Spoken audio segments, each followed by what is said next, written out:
NEET aspirants जो NEET 2026 के लिए प्रिपेयर कर रहे हैं उन लोगों के लिए काफी इंपॉर्टेंट है जेई मेंस के पीवाईक्यू सॉल्व करना।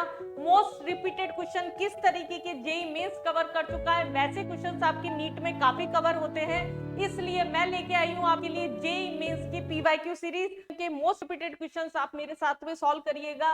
ये हर एक पैटर्न वो कवर कर रहे हैं जो पेपर में सबसे ज्यादा आते हैं। ऐसे क्वेश्चंस की प्रैक्टिस बहुत ज्यादा आपके लिए इंपॉर्टेंट है। The equilibrium constant for reversible reaction is, हमारे पास में इक्विलिब्रियम कांस्टेंट रिवर्सिबल रिएक्शन के लिए बोला है। यहां पर हमारे पास में क्या दिया, K1 दे दिया एक इक्वेशन के लिए K2। ये एक पैटर्न का क्वेश्चन है जो K1, K2, K3, K4 अलग अलग रिएक्शंस के लिए रिलेशन बेस्ड क्वेश्चन होता है। अगर हम फर्स्ट रिएक्शन के लिए K1 लिख रहे हैं, K1 क्या हो जाएगा, concentration of product upon concentration of reactant. तो ये हमारे पास में क्या हुआ, इसका रिलेशन हुआ। K2 अगर हम बात कर रहे हैं तो K2 यहां पर क्या हो जाएगा, यहां पर B 3/2, अगेन यहां पर C 3/4। कॉमन सेंस के क्वेश्चन होते हैं, ये थोड़ा सा आपको अपना लॉजिक लगाना पड़ेगा, कोई पर्टिकुलर फॉर्मूले नहीं होते इनके। हमें देखना है K1 K2 के किस तरीके से इक्वल है, दोनों में क्या रिलेशन सेटअप हो सकता है। ये आपका 2019 के अंदर, देन 2022 के अंदर और सिमिलर पैटर्न के काफी क्वेश्चंस आपके अलग अलग डाटा के साथ में इस तरह के रिपीटेड क्वेश्चन है जो केमिकल इक्विलिब्रियम से आपके सबसे ज्यादा पूछे जाते हैं। अब हम सोचे थोड़ा सा, इन दोनों में डिफरेंस क्या आ रहा है, केवल यहाँ पर 2 का डिफरेंस जो आ रहा है वो आ रहा है। अगर हम पूरी की पूरी इक्वेशन को कुछ ऐसा मल्टीप्लाई कर दे यहां पर कि इस इक्वेशन को पूरे के पूरे को अगर हम डिवाइड या मल्टीप्लाई करना चाहें इससे मिलाने के लिए, अगर हम इसे करें 3/4 से, सोच के देखिए एक बार, तभी जाके नीचे की वैल्यू मिल सकती है। अगर हम यहाँ इंटू 3/4 कर रहे हैं तो ये कट जाएगा 2 टाइम्स, तो 3/2 मिल जाएगा। अगर यहाँ पर लेके आ रहे हैं तो अपने आप ही 3/4 आ जाएगा यहाँ पर, और अगर यहाँ पर अगेन 3/4 कर रहे हैं तो वापस यहाँ पर क्या आ जाएगा, 2 आ जाएगा। इस तरह से अगर हमने इस डाटा को यहाँ सेट किया तो हम क्या बोल सकते हैं, K1 को 3/4 किया है K2 के कंपेयर में, तो एक ही रिलेशन था, K2 इज K1 के ऊपर पावर 3 का 4। K1 के ऊपर हमने क्या किया, K2 K1 है, K2 is equal to K1 का जो डाटा था उस पर 3/4 कर दिया, ये आपका रिलेशन हो गया। बिल्कुल कॉमन सेंस का क्वेश्चन होता है ये, पर्टिकुलर कोई फॉर्मूला नहीं है, हमें हर एक क्वेश्चन में अपना दिमाग लगाना पड़ेगा, पर ये बहुत ही इजी क्वेश्चंस होते हैं। आपका थोड़ा भी चलता है तो आराम से क्वेश्चन करके आ सकते हैं। चलें अगले क्वेश्चन पे देखते हैं। ये पर्टिकुलर टिपिकल केमिकल इक्विलिब्रियम के कॉन्सेप्ट के बेस का क्वेश्चन है और इसमें थोड़ा सा स्विच भी कर रखा है क्वेश्चन को और बहुत ज्यादा रिपीट हो रखा है। 16 के अंदर आपका आया था, देन 21 के दोनों सेट्स के अंदर आया, उसके बाद भी एक बार इंटीजर बेस में आ चुका है 23 में भी। इस तरह से ये क्वेश्चन एक रिपीटेड पैटर्न का क्वेश्चन है। हम देखते हैं यहाँ पर, equilibrium constant eight 298 kelvin for the reaction A plus B। हमें क्या बोला यहाँ पर, A प्लस बी जो दे रखा है वो यहाँ पर C प्लस डी है, उसके लिए Kc की वैल्यू आपकी क्या दे रखी है, यहाँ पर 100 दे रखी है। आगे बोला, if the concentration of all the 4 species were 1 molar each then equilibrium concentration of D is. हमें क्या बोला है, अगर हमारे पास में सबका ही कंसंट्रेशन 1 मोलर है, ऐसे तो क्वेश्चन क्या देते हैं कि रिएक्टेंट का 1 मोलर है, प्रोडक्ट का कितना होगा, तो जनरल टॉपिक में हम कंसेप्ट क्या लगाते हैं, अगर टाइम 0 इनिशियली इतना अगर हमारे पास में कंसंट्रेशन दे रखा है, एक टाइम बाद में इतना खत्म हो जाएगा, इतना फॉर्म हो जाएगा, हमें वही कंडीशन लगानी है। टाइम 0 पे ये है, टाइम ये पर 1 minus x, this is 1 minus x, 1 plus x and 1 plus x. ये हमारे पास में अगर आपने रिलेशन सेट कर लिया तो आप डन है इस क्वेश्चन के अंदर। अगेन Kc बराबर क्या होता है, concentration of product upon reactant, तो हम प्रोडक्ट का कंसंट्रेशन क्या है, A प्लस एक्स का स्क्वायर मान ले, दोनों बार होगा, ऐसे 1 माइनस एक्स का स्क्वायर मान लीजिए इसे, ये दोनों हमारे पास में, और Kc की वैल्यू आपको क्या दे रखी है, यहाँ पर 100 दे रखी थी, तो ये बहुत ही इजी हो गया, रूट में चला जाएगा, 100 इज इक्वल टू आपका हो गया 1 plus x upon 1 minus x. ये हमारे पास में वैल्यू सेट हो गई। रूट का अगर हमारे पास में 100 है, स्क्वायर इधर चला गया, तो ये हमारे पास में क्या हो गया, वैल्यू 100 ही दे रखी थी आपको, हाँ, तो ये हमारे पास में हो गया 10 1 plus x upon 1 minus x. Solve कर लीजिए इसे, ये क्या हो जाएगा 10 minus 10 x is equal to 1 plus x. अगर वैल्यूज इधर गई, यहाँ पर हमारे पास में 10 - 1 is equal to x plus 10, ये हमारे पास में 10x हुआ, that is x is equal to 9/11। ये हमारे पास में क्या होगी 9/11, इसकी वैल्यू आ गई। अब 9/11 हमारे पास में क्या है, इसके अंदर क्वेश्चन के अंदर क्या है, कंसंट्रेशन हमारे पास में डी का पूछा गया था।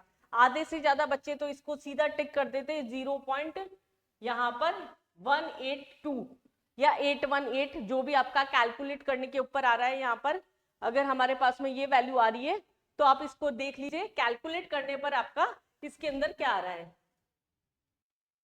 ये आपका कैलकुलेट करने पर आ रहा है आपका 0.818 जो है इसकी वैल्यू आ रही है। अगर हमारे पास में केवल यहां तक पूछा जाता तो हम x की वैल्यू निकाल चुके हैं, बट नेगेटिव होने के लिए बहुत अच्छा क्वेश्चन था 0.818, लेकिन हमें क्या पूछा, डी का इक्विलिब्रियम पे कंसंट्रेशन पूछा था।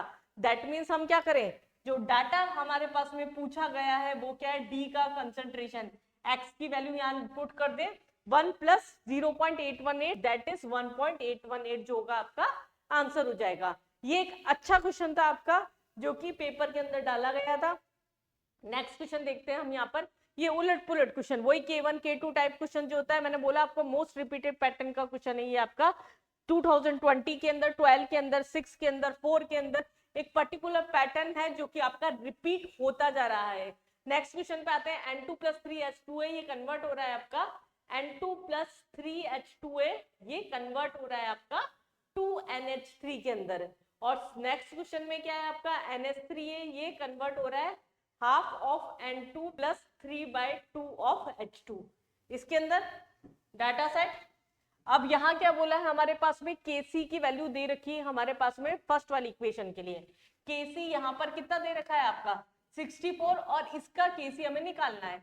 इसका मतलब हम सेकंड वाली इक्वेशन के लिए क्या करें, इसे डैश मान लेते हैं, यहाँ पर इसका और इसका आपस में रिलेशन निकाल लें। ये जस्ट इसकी अपोजिट रिएक्शन दिख रही है आपको, और अगर ये 1/2 3/2 है, सिमिलर जैसे हमने इसके फर्स्ट पैटर्न का क्वेश्चन किया था उसी तरीके से इसे अप्लाई करके देखिए।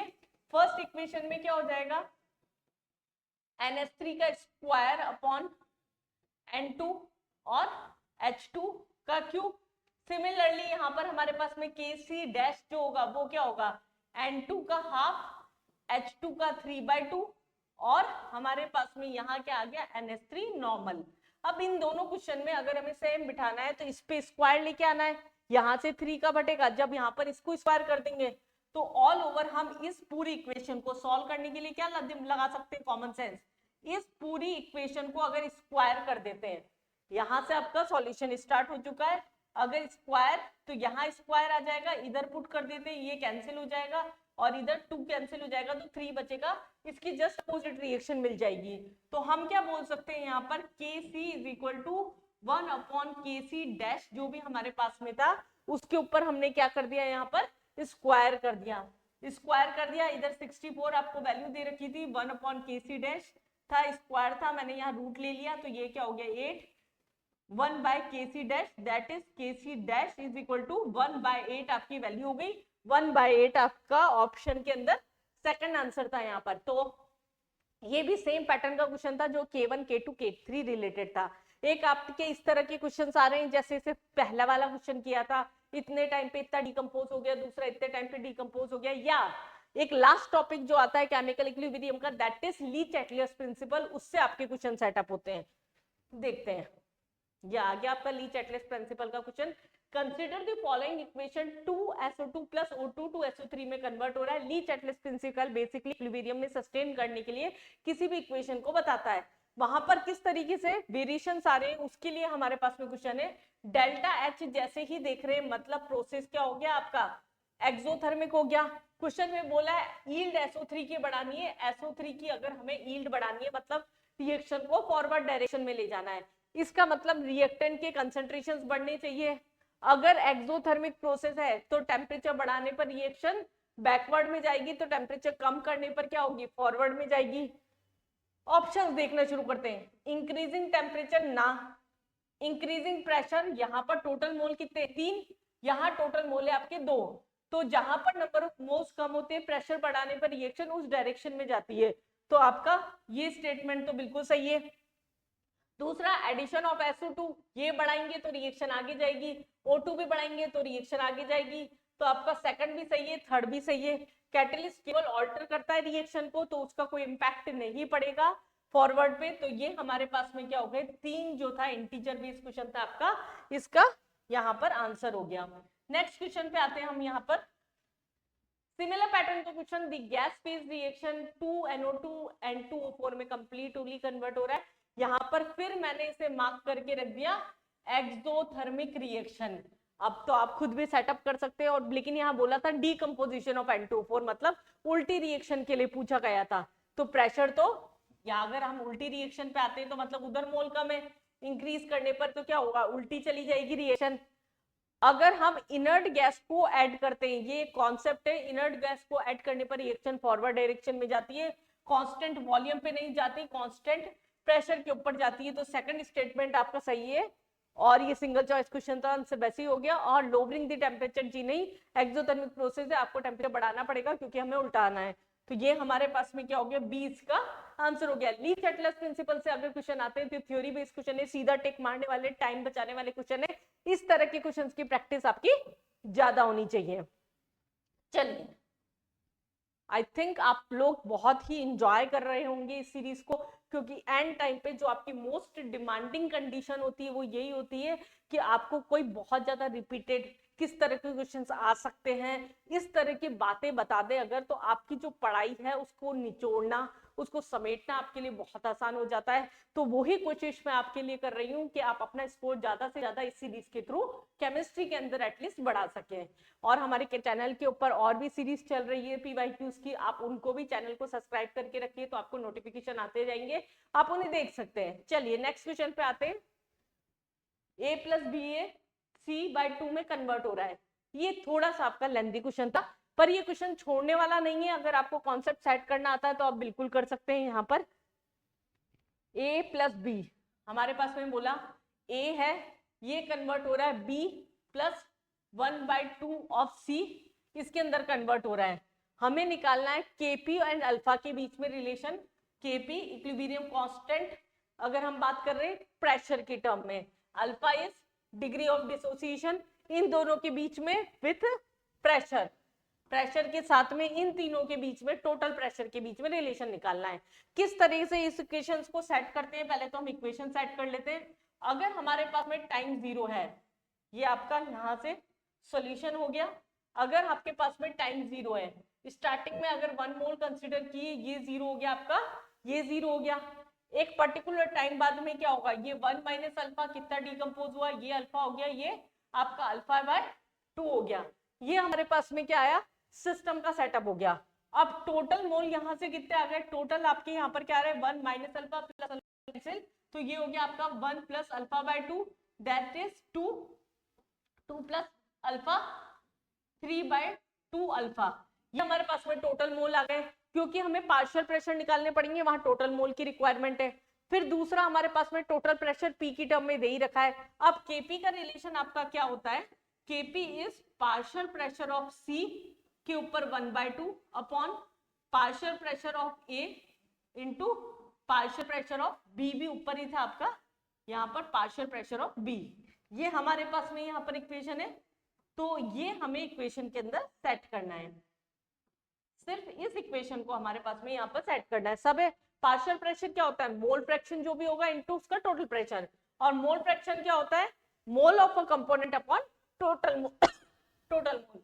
चलिए वैल्यू पुट करना शुरू करते हैं। ए की अगर हम C की बात करते हैं तो 3 के मोल क्या है हमारे पास में, अल्फा/2 अपॉन टोटल मोल कितने आपके 3/2 का अल्फा, इसके ऊपर हमारे पास में वैल्यू क्या होगी 1/2, ये हो गई।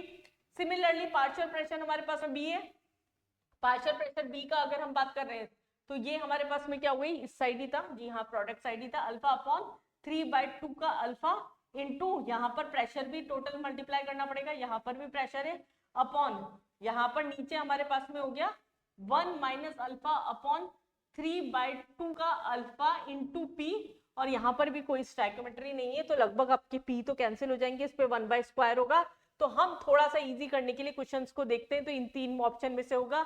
और अल्फा की वैल्यू में हमारे पास में अगर 3/2 के अंदर अगर हमारे पास में कोई वैल्यू दिख रही है, सेकंड ऑप्शन में ही दिख रही थी, तो ये क्वेश्चन तो सीधा ही आपका सॉल्व हो गया, इसमें आपको ज्यादा आगे कैलकुलेट करने की जरूरत ही नहीं थी, आपका आंसर क्या हो गया, बी हो गया। तो ये है आपके केमिकल इक्विलिब्रियम के मोस्ट रिपीटेड क्वेश्चंस। और इस तरीके के और भी क्वेश्चंस को देखने के लिए सीरीज को कंटिन्यूअसली वॉच करते रहिए, चैनल को सब्सक्राइब करके रखिए, जिससे आपको नोटिफिकेशंस मिलते रहे और आप इस तरह की सीरीज से अपने स्कोर को हाई कर सके। All the best.